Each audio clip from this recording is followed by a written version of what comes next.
வேலுண்டு வினையில்லை முருகா, மயிலுண்டு பயமில்லை முருகா, குகனுண்டு குறைவில்லை முருகா அப்படிம்பாங்க. நேற்று சிறுவாபுரி முருகர் கோயிலுக்கு போனோங்க. அவ்வளோ கூட்டம், என்ன கூட்டம், அவ்வளோ கூட்டம். சிறப்பாக முருகனோட தரிசனம் முடிஞ்சுதுங்க.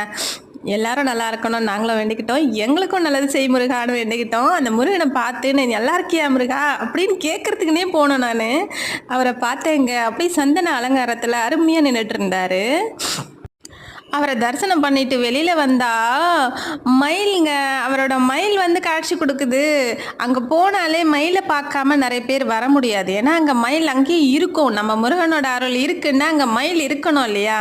அங்கே பாருங்கள், என்ட்ரன்ஸ்லேயே வேல் பெருசாக இருக்கா. கோபுர தரிசனம் கோடி புண்ணியம்னுவாங்க. கும்பிட்டுக்கோங்க.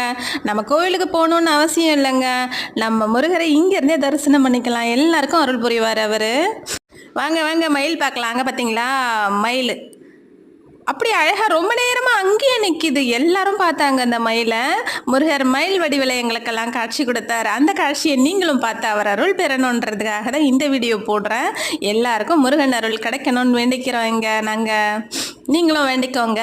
மற்றவங்களுக்காக நம்ம வேண்டுற வேண்டுதல் வந்து சூப்பராக பழிக்கோங்க. அதனால் நம்ம வந்து அடுத்தவங்களுக்காக வேண்டிப்போம். நமக்கும் அந்த முருகர் நல்லது செய்வாருங்க. யாரெல்லாம் போய் அவரை தரிசனம் பண்ணியிருக்கீங்கன்னு சொல்லுங்கள். நிச்சயமாக நேற்று எல்லாரும் வந்திருப்பீங்க. யார் யார் வந்தீங்கன்னு சொல்லுங்கள்.